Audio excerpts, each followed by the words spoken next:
वाह क्या बात है मुन्ना।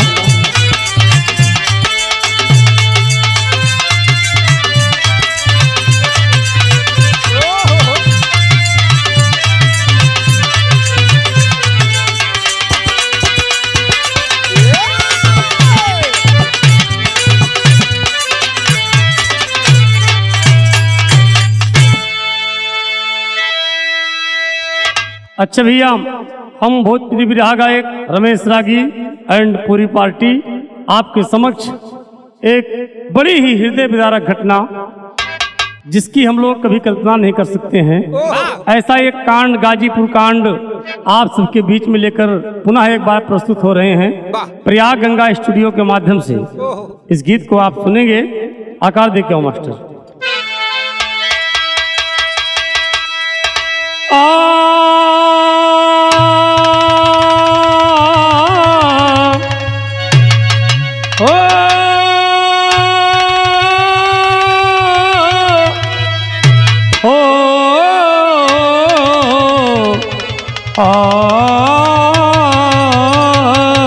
राम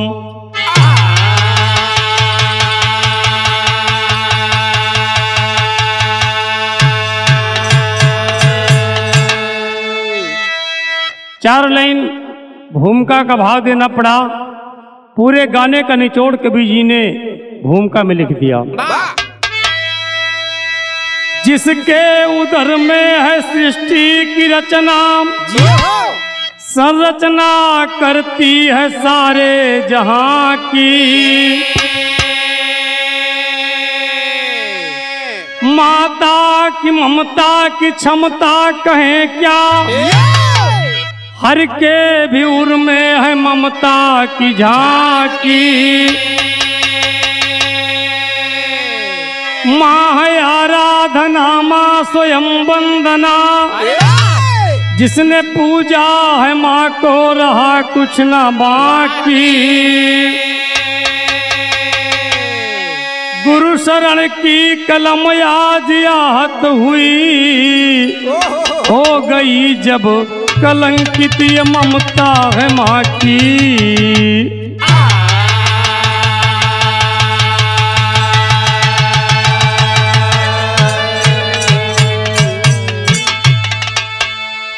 माँ शब्द एक ऐसा है बाबूजी, बहुत अनमोल है। कवि जी ने भाव दिया कि माँ है आराधना, माँ स्वयं वंदना, जिसने पूजा है माँ को रहा कुछ ना बाकी। गुरु शरण की कलम आज आहत हुई, हो गई जब कलंकित है ममता ही माँ की। देखें आप, बड़ा दर्दनाक कांड पेश है आप सबके बीच में, गजल के अंदर भाव देना पड़ा।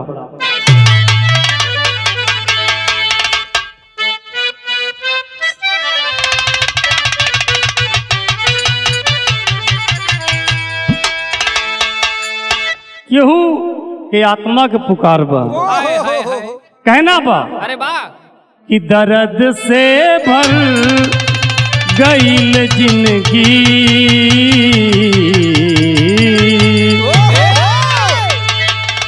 दर्द से भर गईल जिंदगी, तो कैसे मुस्कुराई हम। दर्द से भर गईल जिंदगी, तो कैसे मुस्कुराई हम। दर्द से भर गईल जिंदगी, तो कैसे मुस्कुराई हम। दर्द से भर गईल जिंदगी, तो कैसे मुस्कुराई हम।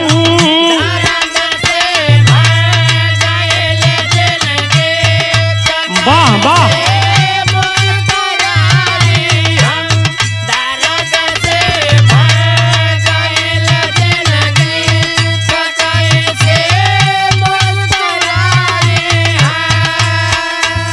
तो कैसे मुस्कुराई हम। सपना वे ना रहल आपन,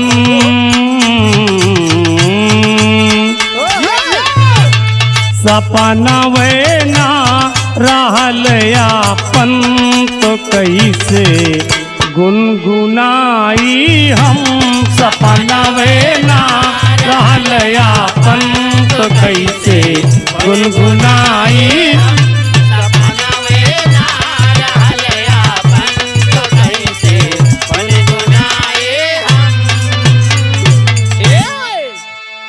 यह गजल के तर्ज बा, लेकिन भाव में माननीय कवि गुलशन यादव जी ने कितना सुंदर भाव दिया। कलम कैसे लिखे माता कुमाता हो भी सकती है, कलम कैसे लिखे माता माता हो भी सकती है, कलम कैसे लिखे माता माता हो भी सकती है। कलम कैसे लिखे माता कुमाता हो भी सकती है। वाह वाह, क्या बात है मुन्ना।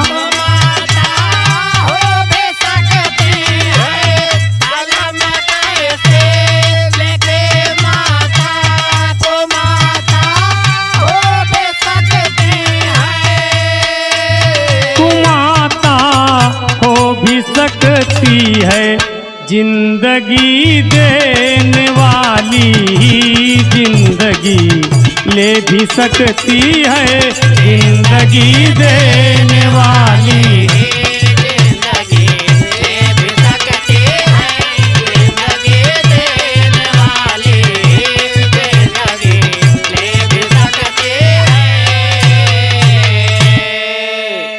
यही से कहानी की शुरुआत हुई मास्टर। कहानी कहाँ की है, कैसी है, आओ मास्टर।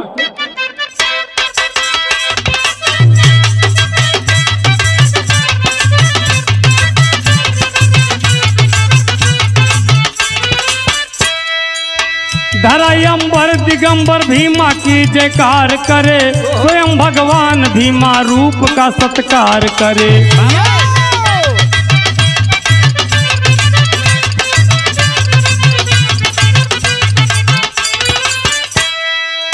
माँ का रूप दो है, एक बिच्छू एक नागिन का, एक खुद खाती है एक मिट जाती तिनका तिनका।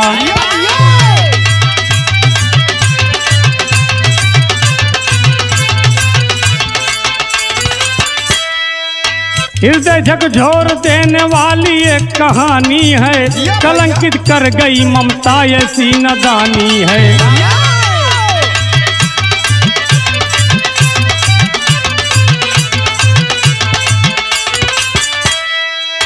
जिला गाजीपुर में बुढ़ानपुर एक गांव सही, रहा श्री राम प्रजापति का मकान वही।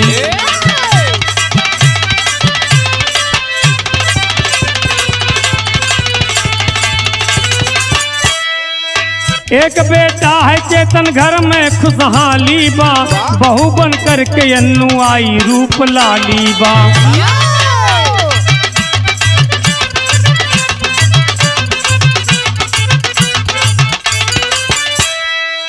बहू के नाज रहा अपनी सुहराई पे,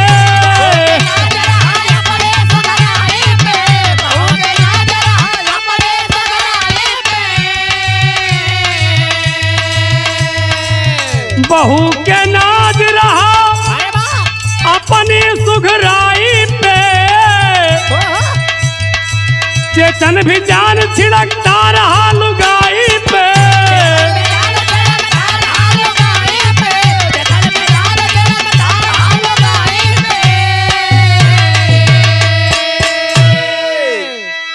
चेतन भी जान छिड़कता रहा लुगाई पे।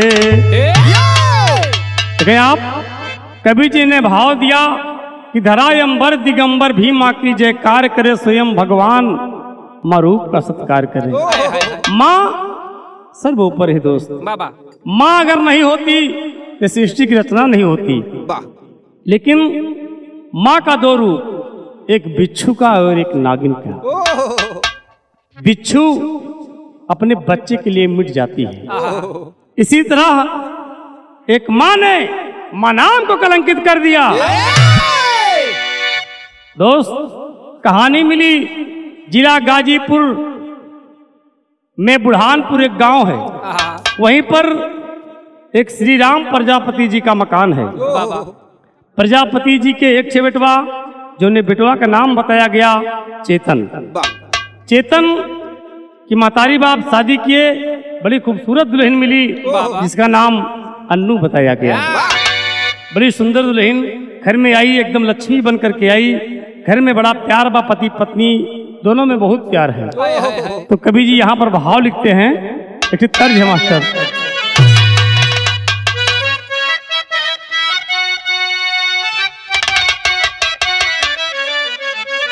वाह, अरे मरही के रहाले तू, मरही के राहे लाता मारदा न जान से।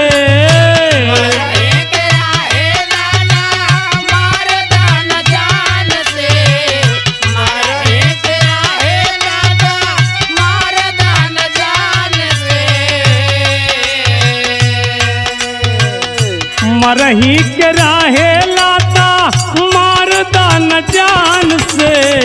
काहे के मुआवेलू नजरिया के बान से।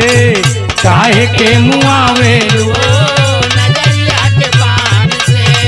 काहे के मुआवेलू नजरिया के बान से।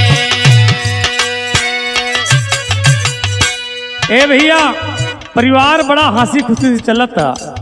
कवि जी भाव लिखते हैं, कितना बढ़िया भाव है। राहत रहल प्रेम से खूब दुई नौपरानी।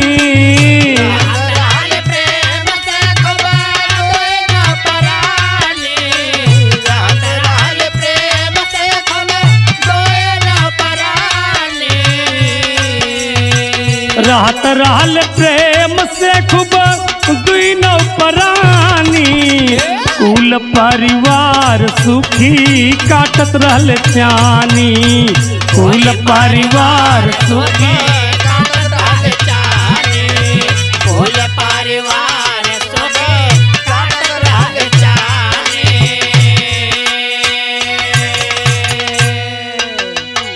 धीरे धीरे वक्त बीता, समय बदला।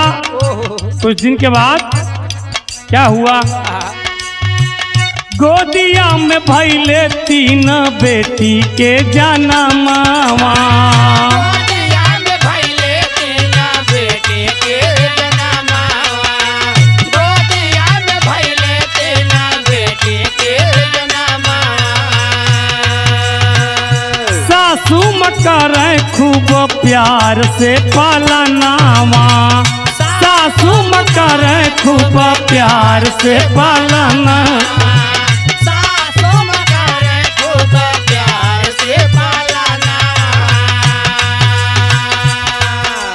समय बीता बाबा। कुछ दिन के बाद 2-2 साल पर बाबूजी 3 बेटियां पैदा हुई। घर में खुशहाली आई। बुढ़िया मतारी अपने नतनीन के बड़े प्यार से, बाबा, बढ़िया प्यार दुलार से खूब सेवा सत्कार कर रहे। घर में खुशी बा। लेकिन एक दिन की बात है, नैहर अइली अन्नू भइला मेहमानी।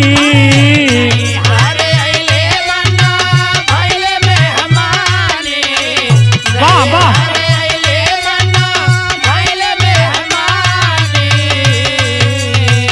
नैहर अइली अन्नू भइला मेहमानी।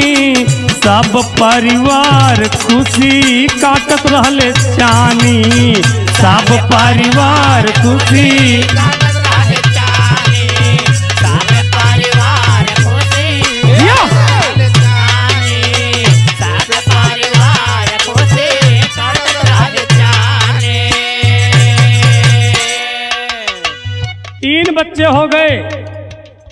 एक दिन की बात है बाबूजी, अन्नू काफी दिनों बाद अपने मैके आई है, अपने नैहर आई। बड़ा प्यार दुलार लोग दे रहे हैं। तो कुछ समय बिताती है नैहर में। तब कवि जी भाव लिखते हैं, अरे गांव के ही एक लड़का राजू जे कर नाम हो,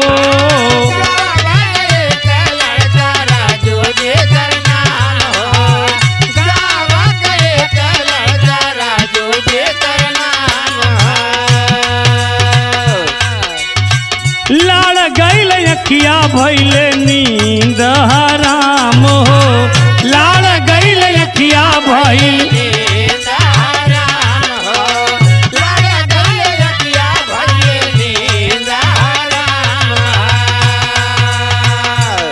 उसी नैहर में उसके बगलिया में एक लड़का है जिसका नाम राजू बताया गया।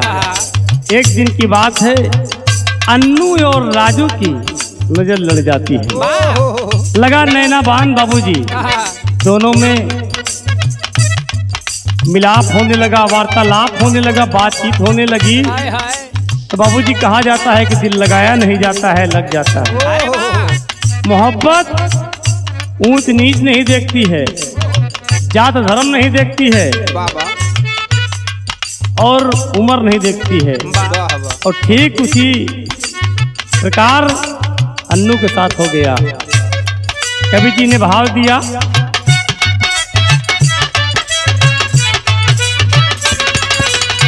लाड़ गईल अखिया भैले नींद हराम हो, लाड़ गईल अखिया भैले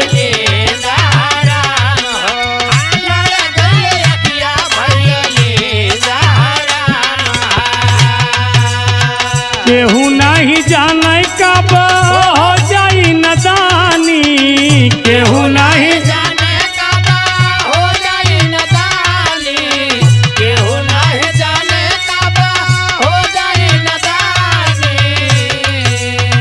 केहू नहीं जाने कब हो जाई नदानी। कुल परिवार सुखी काटत रहल चानी, कुल परिवार सुखी काटत रहल चानी, कुल परिवार सुखी काटत रहल चानी, कुल परिवार सुखी काटत रहल चानी। देखो दोस्त, निगाह लड़ी, दोनों में प्यार हो गया, प्यार हो गया। और वो अन्नू नाम की औरत ये भूल गई कि मैं किसी की पत्नी हूँ, मेरे 3 बच्चे हैं।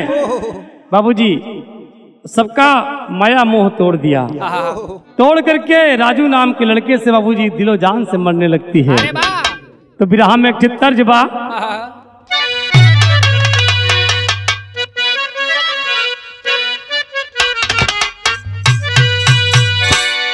देखें आप, बहुत बढ़िया परमिंदर जी भाव है कि अरे पतरकू, अरे पतरकू काहे जदुइया डारा, पतरकू काहे जदुइया।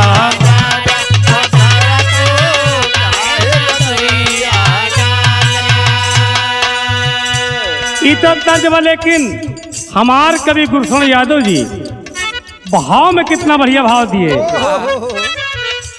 नजर से, अरे नजर से जहिया नजरिया लागल, नजर से जहिया नजरिया लागल, नजर से जहिया नजरिया लागल। छोड़ लोक लाज गोरिया घरवा से भागल, छोड़ लोक लाज गोरिया घरवा से भागल, नजर से जहिया नजरिया लागल।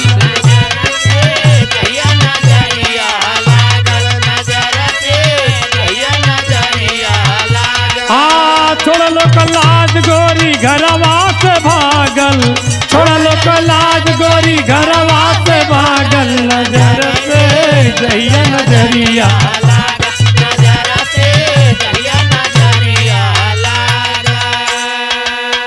कुल की मर्यादा तार तार करके बाबूजी सबको भुला करके उस प्रेमी राजू के साथ भाग गई, मैके से भाग लिया।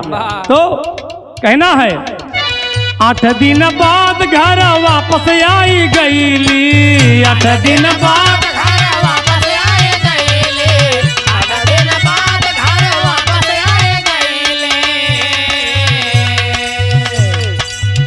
माफ कैदा साहब बड़ी गलती हम कैली, माफ कैदा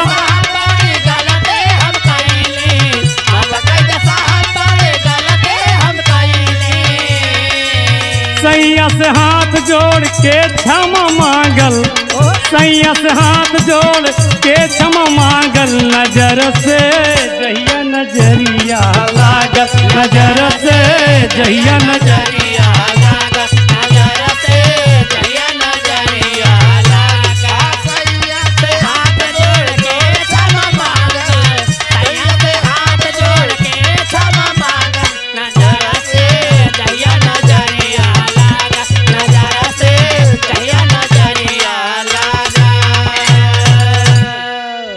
घर से बाबूजी प्रेमी के साथ मैके से फरार हो गई।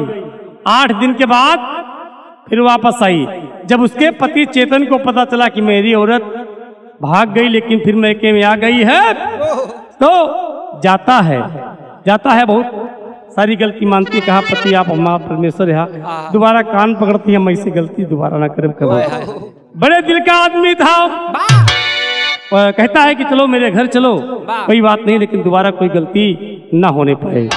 तो कहना है पत्नी के समझा के चेतन लाए घरवा, पत्नी के समझा के चेतन लाए घरवा, पत्नी के समझा के चेतन लाए घरवा।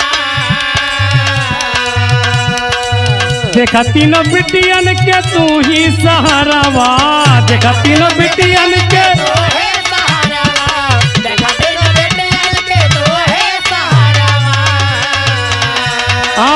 सुधर न जे के हवा सही आ जागल, सुधर न जे के हवा सही आ जागल, नजर से जहिया नजरिया लागल, नजर से जहिया नजरिया लागल, नजर से हवा तरंग लागल, सदरा जहिया सहिया लागल, नजर से जहिया नजरिया लागल, नजर से जहिया नजरिया लागल। पति समझा बुझा करके उसको घर लाया, अपना लिया, कहा प्रिय तुम्हें बहुत प्यारी हो, मैं तुमसे दिलो जान, अपने जान से ज्यादा तुमसे मैं प्यार करता हूँ, ध्यान रहे दोबारा कोई गलती ना हो। भगवान ने हमको 3 ठे बेटियां दिया है, बड़ी बेटी 6 साल की, जो बीच वाली बेटी है वो 4 साल की, जो छोटी वाली बेटी है वो 2 साल की। 3 बेटियां बड़ी खूबसूरत हैं, और कह रहा है बस अपने बच्चों के देखो, माता पिता का देखो, प्यार से जिंदगी चलेगी, गलती इंसान से ही होती है।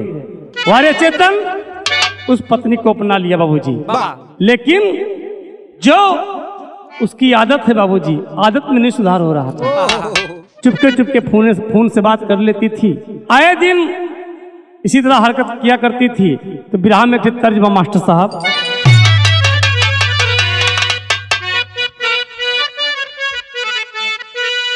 बड़ी पुरान हो, अरे जनक राउर बगिया में,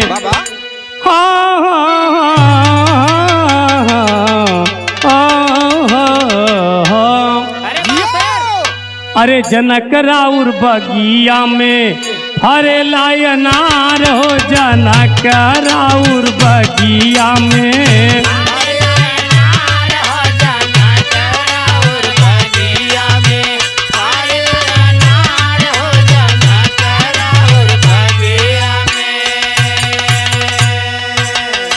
यह तर्जबा। लेकिन एक दिन की बात है, वो अन्नू क्या करती है, सवार काल सिरावा पे, सवार काल सिरावा पे, दिन गुरुवार हो, सवार काल सिरावा पे,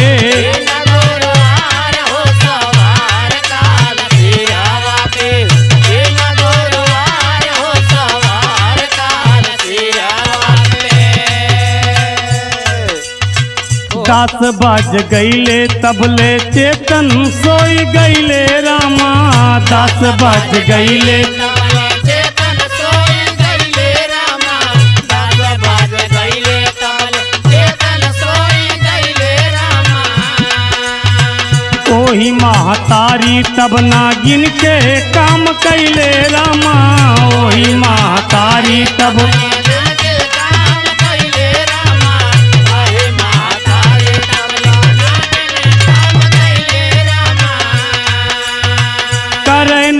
विचार हो,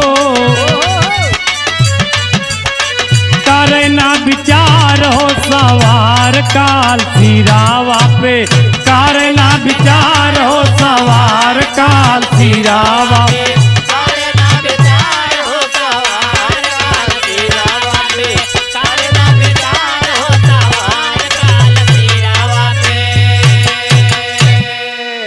ए बाबूजी, दिन गुरुवार था, अभी ज्यादा दिन की ये घटना नहीं, एकदम तरोताजी घटना है बाबूजी। एक हफ्ते पहले लगभग 25 अगस्त की घटना है दोस्त। ये दिन बृहस्पतिवार था और यह रात में सबको खाना पीना खिलाने के बाद में बाबूजी उसका पति भी सो जाता है, बूढ़ी सास भी सो जाती, ससुर भी सो जाता है, तीनों बच्चियां भी सो जाती हैं। लेकिन जैसे वो रोज खाने के बाद दूध पिलाती थी, आज ये जब बेटियां 10 बजे के बाद जब सो गई तो ये हरामखोर करती क्या है कि जो मुंह से मार दवा होती है, 3 पुड़िया मुंह से मार दवा रखी होती है बाबूजी, ये उसी दूध में बाबूजी 3 गिलास में बारी बारी से पुड़िया डाल लेती है और बेटियां सो रही हैं, तीनों बिटियां सो रही हैं बाबूजी, झकझोर कर जगाती है। तीनों बिटियां जागी नींद में है, एक एक गिलास दूध दे दिया, तीनों बिटियां पी करके फिर सो गई और अपना भी बाबूजी ये लेट गई।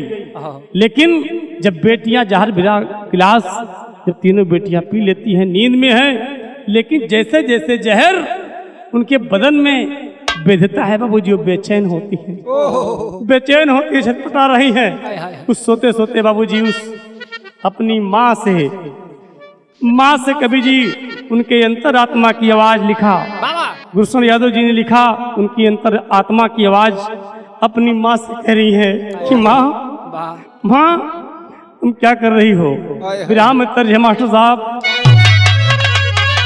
भाव में कहना है, बड़ी बेटी छटपटा रही है, उसकी आत्मा अपनी माँ से कह रही है कि माँ, अरे मोरी माई हो मोरी माई, मोरी माई हो मोरी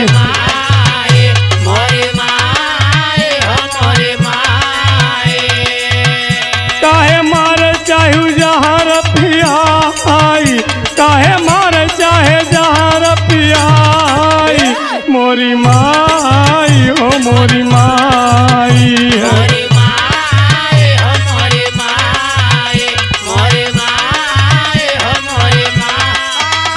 काहे मारे चाहे जहर पियाई, काहे मारे चाहे जहर पियाई, मोरी माई हो मोरी माँ।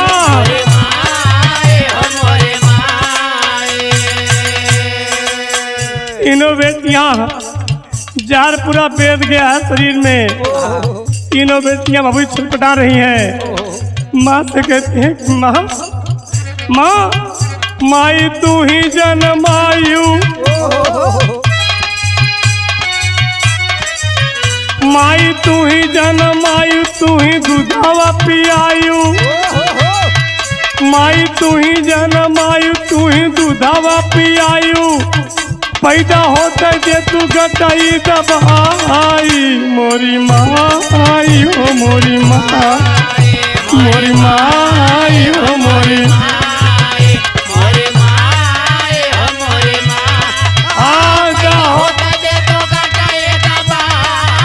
पैदा होता जे तू गटाई दबाई, मोरी माई हो मोरी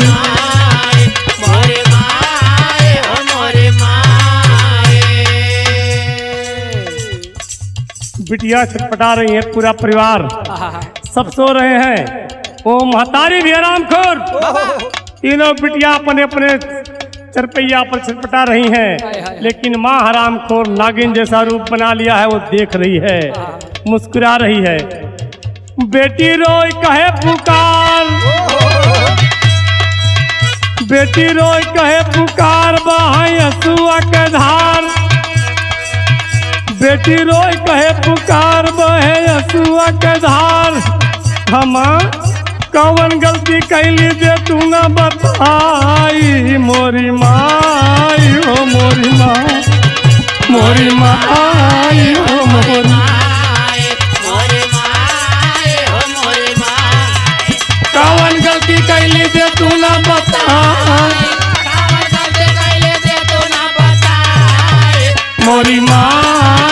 मोरी मोरी माई हो मोरी माई। तीनों बेटियां जैसा कि हमने बताया कि बड़ी बेटी 6 साल की है, दूसरी बेटी, बीच वाली बेटी 4 साल की है, छोटी वाली बेटी जो कि 2 साल की है। आज रात में जब बीच वाली बिटिया की ज्यादा तबीयत खराब होती है, 3 बजे के करीब में तीनों बेटियां उल्टी करने लगती हैं। जब उल्टी करने लगती हैं तो बाबूजी हो माँ दरवाजा खोल करके चुपके से निकल जाती है बाबूजी। उल्टी तो तीनों बेटियां कर रही हैं, लेकिन जो बीच वाली बेटी है जिसका नाम रीता बताया गया, रीता बार बार उल्टी करती है बाबूजी। उस पेपर में मिला, उस खबर में मिला कि वो 17 बार उल्टी कर चुकी थी। उसकी हालत बड़ी खराब है। उसकी अंतरात्मा उस अपनी माँ से कहती है, बिरहा में तर्जमा मास्टर साहब,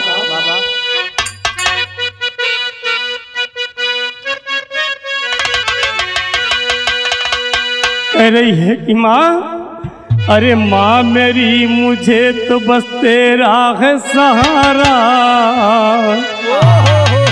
ओ मोरी मैया। अरे बाबा, अरे माँ मेरी मुझे तो बस तेरा है सहारा, कहे आंसू की धारा है कसूर मेरा कोई नहीं।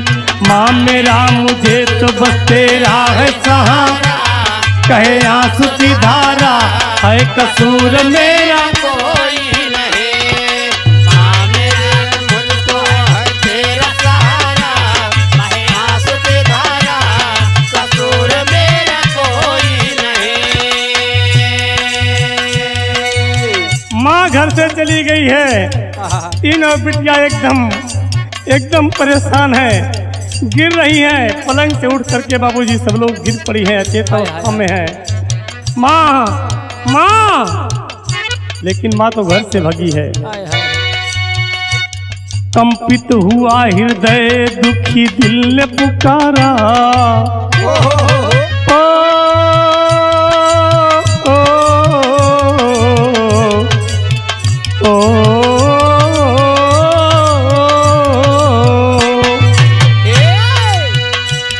कंपित हुआ हृदय, दुखी दिल ने पुकारा, कहे आंसू की धारा है कसूर मेरा कोई नहीं। कंपित हुआ हृदय, दुखी दिल ने पुकारा, कहे आंसू की धारा है कसूर मेरा कोई नहीं।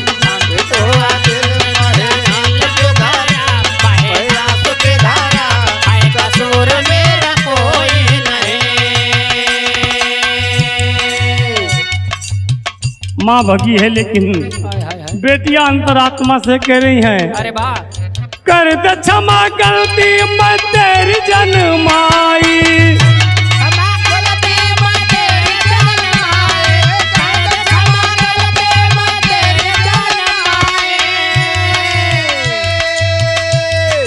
कर दे क्षमा गलती मेरी जन्माई हूँ तेरी, जैसे भी हूँ मैया परछाई हूँ तेरी। माँ तूने मुझे अपने उदर से पाला, माँ तूने मेरे साथ क्या कर दिया माँ, मेरी कौन सी गलती है? अगर माँ कोई गलती हुई होती जो तुमने आज ये काम किया है माँ, मुझे पैदा होते क्यों नहीं मार दिया। कहती है तीनों बेटियां, एकदम हालत खराब है। जीवन पे मेरे मैया पूरा हक है तुम्हारा, जीवन पर मेरे मैया पूरा हक है तुम्हारा, तेरा सहारा की कसूर मेरा कोई नहीं। जीवन पे मेरे मैया पूरा है तुम्हारा, कसूर मेरा कोई नहीं। जीवन पे मेरे मैया पूरा है तुम्हारा, कहे आंसू की धारा कसूर मेरा कोई नहीं। बाबूजी चीखने चिल्लाने की आवाज सुनकर चेतन की जब आवाज खुलती है, देखते हैं तीनों बेटियां बाबूजी पड़ी हैं। झट से माँ को आवाज दी, बाबूजी बूढ़ी माँ आ गई, बाप आ गया, सब लोग बेटियों की हालत देख करके एकदम परेशान हैं। कवि जी ने टेरी में भाव दिया, ए भैया माता की ममता धूमिल हो गई, ओ माता की ममता धूमिल हो गई। अरे तो जीवन में विष घोला जब जीवन की दाता, माता की ममता धूमिल हो गई।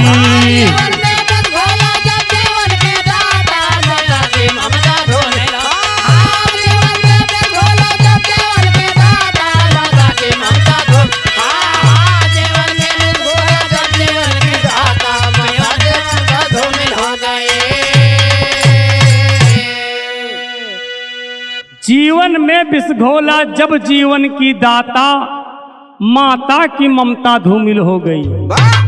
बाबूजी, किसके ऊपर विश्वास किया जाए? जो जन्म देती है, जो बच्चे के ऊपर अपना जान पूरा न्यौछावर करती है, वही माँ ने आज तीनों बेटिया के साथ ऐसा कर दिया। पापड़ के अंदर भाव देना पड़ा।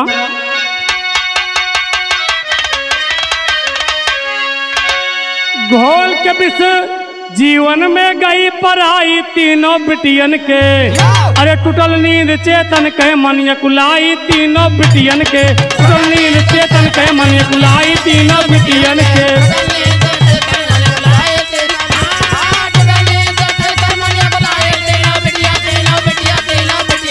टूटल नींद चेतन के मन यकुलाई तीनों बिटियन के।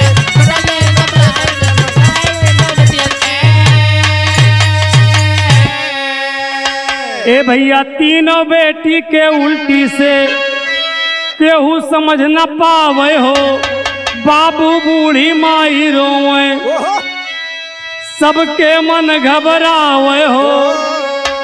पूछे माई मम्मी नजर न आई तीनों बिटियन के, और चूहा वाली खाली पड़ी दवाई तीनों बिटियन के।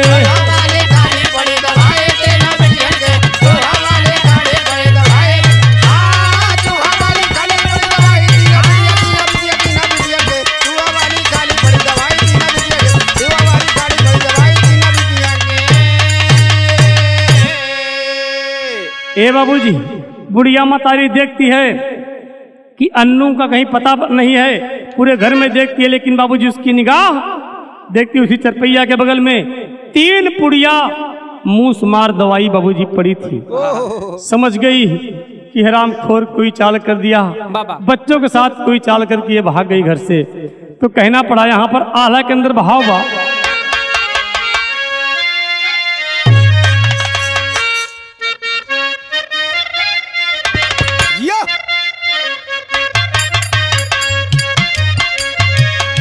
आला में ईश्वर के केहू नहीं देख दुनिया में भैया,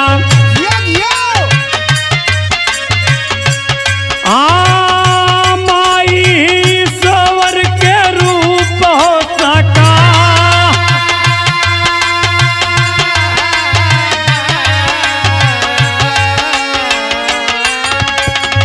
ओही माई जब की का साई बन गई बाबू, ऊन करके हो बोला के हो रखवा।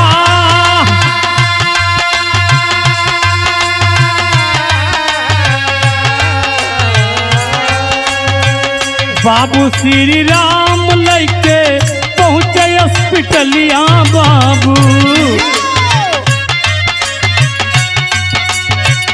कुछ ना बोलाए यसुआ के दाम।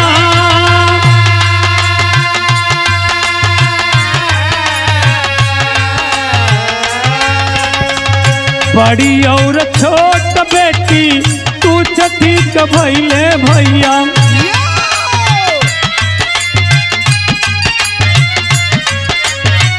बीच वाली रीता उल्टी कर बरबा।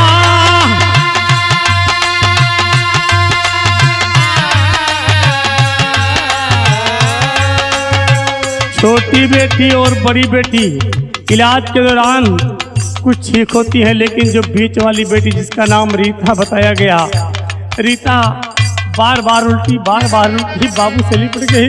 बाबू बाबू लगा कि बचम न बाबू, बड़ी तेज दर्द है। 4 साल की बिटिया रीता है। बाबूजी से कहा है कि पारान नहीं बची है बाबू। बाबूजी से कहा है कि पारान नहीं बचे हैं बाबू। बाबूजी से कहा है कि पारान नहीं बचे हैं बाबू। मम्मी से हमारे मिला दो एक बार।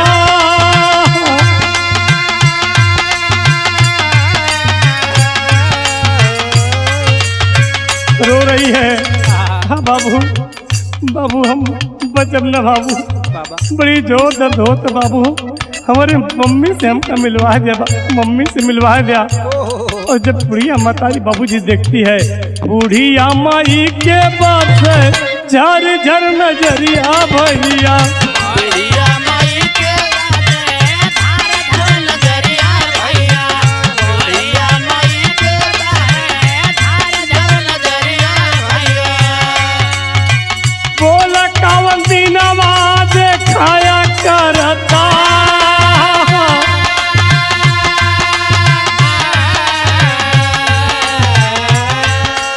अरे गाजीपुर लइके जात रहले बाबूजी, तो रहिया में गई बेटी सुरपुर सिधार बोला।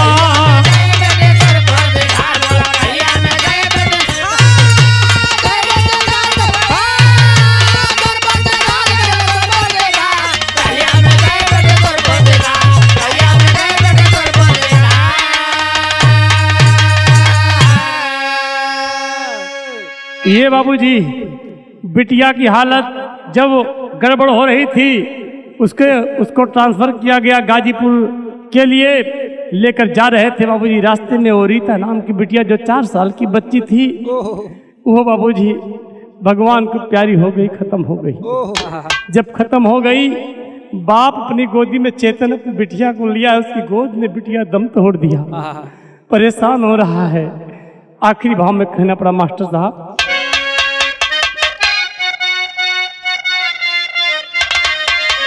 अरे देख बेटी के झर झर अरे बहत बायसिया। देख बेटी के झर झर हई बहत बायसिया। कुछ ना सूझे कहवा ले जाई बेटी कैलसिया।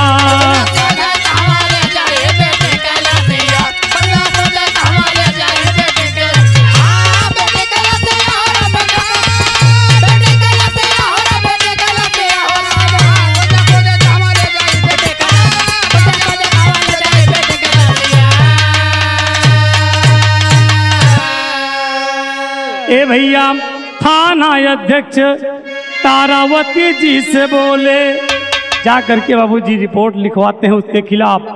थाना अध्यक्ष तारावती जी से बोले, कहे न्याय करा साहब, सारा राज दिल का खोले। अरे मुंह से निकले ना आवाज, मुंह से निकले ना आवाज, रुक जाता ससिया। कुछ ना सूझे कहवा ले जाई बेटी कैलसिया।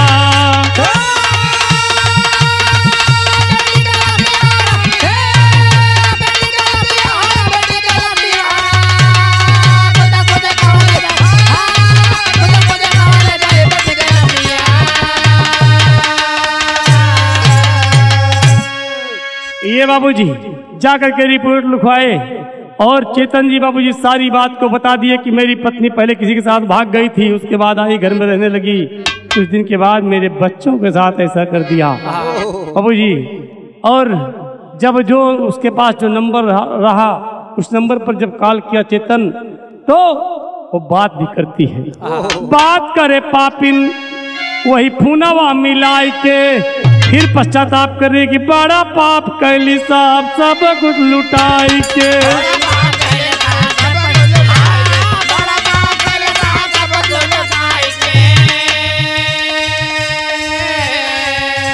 उससे जब पूछा गया कि तुम कहाँ हो, तो कहती है कि साहब मुझे कुछ पता नहीं है कि मैं कहाँ हूँ, किस जगह पर हूँ, मुझे कुछ पता नहीं चल रहा है, अपना पता नहीं बताती है।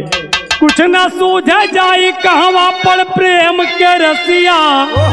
अरे तो कुछ ना सूझे कहवा ले जाई बेटी कलसिया।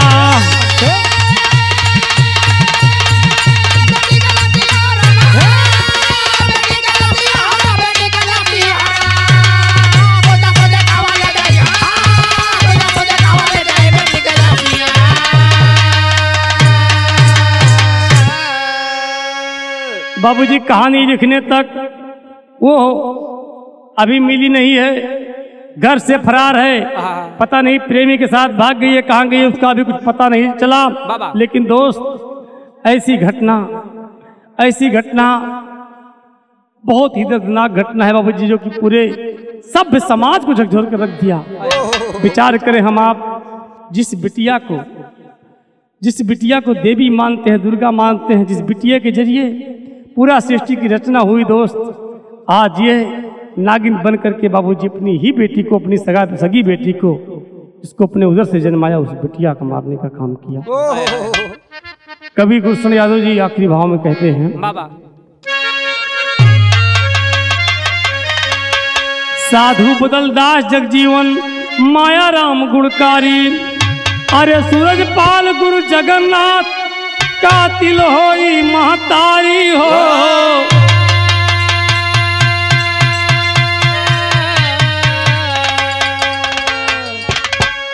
माता की ममता धूमिल हो गई, अरे तरागी गुरु शरण जब हुआ कलंकित नाता, माता की ममता धूमिल